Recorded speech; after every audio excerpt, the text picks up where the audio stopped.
Hi guys, आप लोगों ने एक बहुत अमेजिंग सेइंग सुनी होगी, prevention is better than cure. Prevention is better than cure का मतलब ये होता है कि अगर आप किसी प्रॉब्लम को एंटिसिपेट कर पा रहे हैं तो उसको होने से प्रिवेंट कर लीजिए। तो मैं आज आप लोगों के साथ दोस्तों एक ऐसी बात करना चाहता हूं जो बहुत ज्वलंत मुद्दा है। आप लोग जो बच्चे जेई की प्रिपरेशन अभी स्टार्ट किए हैं या फिर कोई बच्चे अगर 12th क्लास के अंदर हैं तो एक कॉमन क्वेश्चन होता है अक्टूबर मंथ के बाद या नवंबर मंथ में या दिसंबर मंथ में, सर ये साल बर्बाद हो गया, अब मैं क्या करूं? सर मेरी 11th बर्बाद है, सर मैं 12th में क्या करूं जिससे जेई हो जाए? या फिर मेरे सर 11th 12th दोनों बर्बाद है, अब मेरे को लास्ट के 7-8 महीने में आप बता दीजिए कि मैं क्या करूं। सो गाइज, आज अगर ये सिचुएशन नहीं है और अगर आप इस सिचुएशन को आने से रोकना चाहते हैं, ये 90% से ज्यादा बच्चों के साथ ये प्रॉब्लम इवेंचुअली होती है कि उनकी 11वीं बर्बाद होती है। तो अगर आप लोग चाहते हैं कि आप लोगों की 11वीं या फिर 12वीं बर्बाद ना हो, तो मैं आप लोगों को दोस्तों इसेंशियल एलिमेंट्स बताऊंगा। वो इसेंशियल एलिमेंट्स कुछ ऐसे हैं जो अगर अभी आपकी प्रिपरेशन में नहीं है तो आप उस प्रॉब्लम में फंसने वाले हैं। सबसे पहला दोस्तों, गाइडेंस ऑफ मेंटर्स। ठीक है, अब देखिए दोस्तों, ये मेंटर जरूरी नहीं है कि आपका टीचर ही हो सकता है कि आपका बड़ा भाई आईआईटी में हो, एनआईटी में हो, वो आपको गाइड करता है, आप यूट्यूब से पढ़ते हैं या फिर किसी लोकल कोचिंग से पढ़ते हैं, जैसे भी। बट आपके पास अगर गाइडेंस ऑफ मेंटर अभी नहीं है, एक ऐसा पर्सन जिसको आप अपनी कोई भी प्रॉब्लम बता सकते हैं, अगर ऐसा नहीं है तो आप ये मान के चलिए दोस्तों, आप कहीं ना कहीं इस रास्ते में भटकेंगे। ये रास्ता बहुत सीधा, बहुत लंबा रास्ता है। सीधा रास्ता है बट लंबा रास्ता है। इस लंबे रास्ते में अगर आपको चलना है लगातार, निरंतर, और इसी रास्ते पर चलना है, इसमें बहुत सारे डिटोर आते हैं। ये मोबाइल गेमिंग हो गई, ये दोस्त लोग हो गए, है ना, ये और डिस्ट्रैक्शंस हो गए, वेब सीरीज, ठीक है, इन जनरल गप्पे, रैंडम मटेरियल पढ़ना, बहुत सारी प्रॉब्लम्स इस रास्ते में कटती है। इस रास्ते पर आपको कौन रखता है? आपका मेंटर। तो ये चीज इंपॉर्टेंट है। अब दूसरा, रेगुलर टेस्टिंग आप नहीं कर रहे हैं। अगर आप रेगुलर टेस्टिंग नहीं कर रहे हैं, मतलब हर 3-4 हफ्ते में आपका कोई टेस्ट नहीं हो रहा है जेईई मेन और एडवांस पैटर्न का, तो आप मान के चलिए कि आपको कभी नहीं पता चलेगा कि आपकी प्रॉब्लम कब बड़ी हो जाएगी।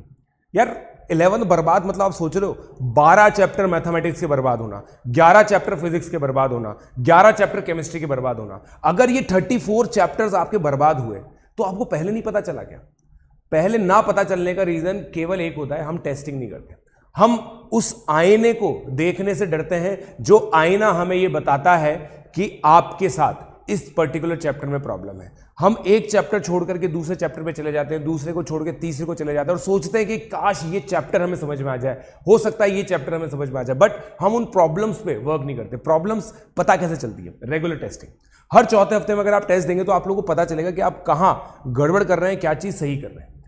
और जब आपको ये पता चलेगा तो आप अपनी वीक एरियाज पर वर्क कर पाएंगे और उन वीक एरियाज पर वर्क करने के साथ साथ आपकी सारी की सारी प्रॉब्लम्स रिजॉल्व हो जाएंगी। समय लगता है इन सब चीजों को करने में, बट अगर आप करेंगे तो ये जो 2 साल का रास्ता है, 1 साल का रास्ता है ना, इस पे बहुत अच्छे से आप लोग चल पाएंगे।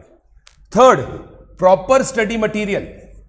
अगर आपके पास एक प्राइमरी स्टडी मटेरियल नहीं है, जनरली जो बच्चे कोचिंग के अंदर होते हैं उनको तो एक कोचिंग की शीट मिल जाती है, वही उनका प्राइमरी स्टडी मटेरियल होता है और एनसीईआरटी उनको रखनी होती है। तो एनसीईआरटी अभी आप लोगों के लिए एक स्टडी मटेरियल और आपकी कोचिंग का स्टडी मटेरियल, उनके लिए तो बिल्कुल प्रॉपर होता है। बट जो बच्चे किसी लोकल कोचिंग के अंदर होते हैं, किसी यूट्यूब प्लेटफॉर्म से पढ़ रहे होते हैं, तो उनको पता नहीं चलता कि हमें कौन सा स्टडी मटेरियल फॉलो करना है। इस स्टडी मटेरियल को फॉलो भी करना होता है, सॉल्व भी करना होता है। इस स्टडी मटेरियल के अंदर टिपिकली थियरी होनी चाहिए, सॉल्व एग्जांपल होने चाहिए, प्रैक्टिस क्वेश्चन होने चाहिए और पीवाईक्यूज होने चाहिए। ये 4 एलिमेंट्स एसेंशियल है। अगर ये 4 एलिमेंट्स होंगे तो आप ये मान के चलिए कि आप एक बहुत अच्छी चीज कर रहे हैं। और इस स्टडी मटेरियल को आप एक होमवर्क कॉपी में सॉल्व करें।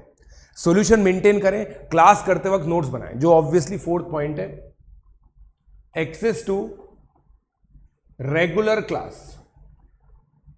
अगर आपके पास कोई रेगुलर क्लास का मैकेनिज्म नहीं है तो आपका डिस्ट्रैक्ट होना बहुत ज्यादा आसान हो जाता है। देखिए दोस्तों, जेईई एडवांस आप लोगों का बहुत पीछे होगा, किसी का 2024 में, किसी का 2025 में, कुछ मेरे छोटे चिरकुटे हैं जिनका 2026 में है। 2-3-1 साल की ये जर्नी होती है जब जो फाइनल डेस्टिनेशन है ना वो बहुत ज्यादा दूर दिखती है। इतनी फाइनल डेस्टिनेशन इतनी दूर कि विजिबिलिटी बनाए रखना बहुत मुश्किल होता है। तो हम क्या विजिबिलिटी बना सकते हैं? हम केवल ये विजिबिलिटी बना सकते हैं कि 4 हफ्ते बाद जो टेस्ट होगा वो हमारा अच्छा चले जाए। ऐसे 4-4 हफ्ते के चेक पॉइंट्स बना करके आप बहुत अच्छे से सक्सेस पा सकते हैं। और इन 4 हफ्ते के चेक पॉइंट्स में make sure you are attending regular classes. जो भी आप लोगों की क्लासेस होती है, जहां पे भी आप कर रहे हैं उनको अटेंड करते रहिए। उसके बाद प्रॉपर स्टडी मटेरियल, जो होमवर्क आप लोगों को क्लास में मिलता है उस स्टडी मटेरियल से होमवर्क करिए। होमवर्क करके अपने डाउट क्लास के अंदर पूछिए, और ये सब करने के बाद, रिवीजन करने के बाद, हर 4 हफ्ते में आपकी जो टेस्टिंग होगी उसको एनालाइज कीजिए। ये सब चीजें जब होती हैं तभी हमारी जो जर्नी है वो एक स्ट्रेट लाइन में रह पाती है। और अगर आप अपने आप को इतना बिजी रखेंगे ना, इन सब चीजों में बहुत दिमाग लगता है, बहुत काम होता है। अगर आप अपने आप को बिजी रखेंगे ना इन सब चीजों में, तो ये जो सारी ब्रांचेस निकल रही है ना, इसका टाइम ही नहीं मिलेगा आपको। ठीक है, मेरा एक स्टूडेंट है जिसकी अभी टॉप 500 में जेईई मेन के अंदर रैंक आई थी। तो उससे जब ये पूछा गया ना कि सर, मतलब उसको तो बच्चा ही बोला गया कि बेटा आपकी ये जो रैंक आई है, आपको ये कभी भी डिस्ट्रैक्शन फील नहीं हुआ क्योंकि आप भी टीनेजर ही हो? तो उसने एक ही चीज बोली कि सर मैं जिस मेंटरशिप मैकेनिज्म में था ना, हमें टाइम ही नहीं मिलता था ये सब चीजें सोचने का। भाई क्लासेस अटेंड करनी है, उसके बाद होमवर्क करना है, उसके बाद रिवीजन करना है, हर 4थे हफ्ते में टेस्ट होगा, उसके लिए सर पेलना चालू कर देते हैं, प्रैक्टिस प्रॉब्लम सेशंस होते हैं, दुनिया भर की चीजें होती हैं। उसके बाद फ्री टाइम मिलेगा तभी तो ये सब चीजें करेंगे। फ्री टाइम मिलता ही नहीं है सर। तो जब फ्री टाइम मिलता ही नहीं है तो कैसे करें? यही इंपॉर्टेंट होता है।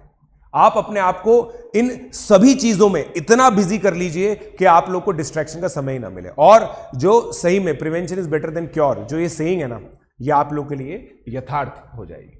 सो गाइज, आई होप आप लोग को मेरी जो बात है वो पूरे अच्छे से समझ में आई है। अगर ये मैकेनिज्म आपको मेरे थ्रू चाहिए, मेरे मेंटरशिप मैकेनिज्म में आप लोग आना चाहते हैं, तो मैं आप लोग को कुछ ऑप्शंस बता देता हूं। आप जेईई 2024 प्राइड बैच में मेरे साथ जुड़ सकते हैं, जो 12th क्लास के स्टूडेंट्स हैं या ड्रॉपर बच्चे हैं।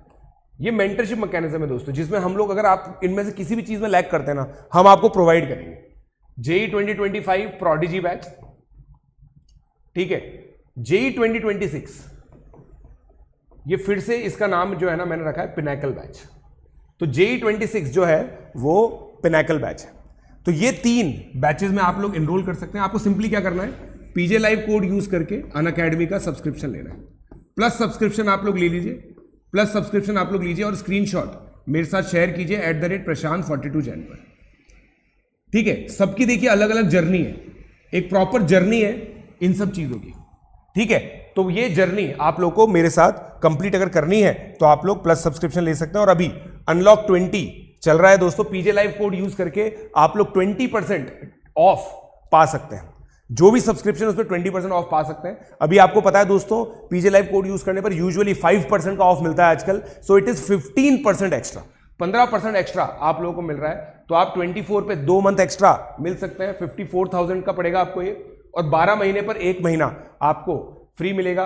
37,000 का ये चीज पड़ेगी। तो जल्दी से दोस्तों सब्सक्रिप्शन लीजिए। Keep liking, keep sharing and keep studying with the PJ sir mentorship programme. Let's crack it.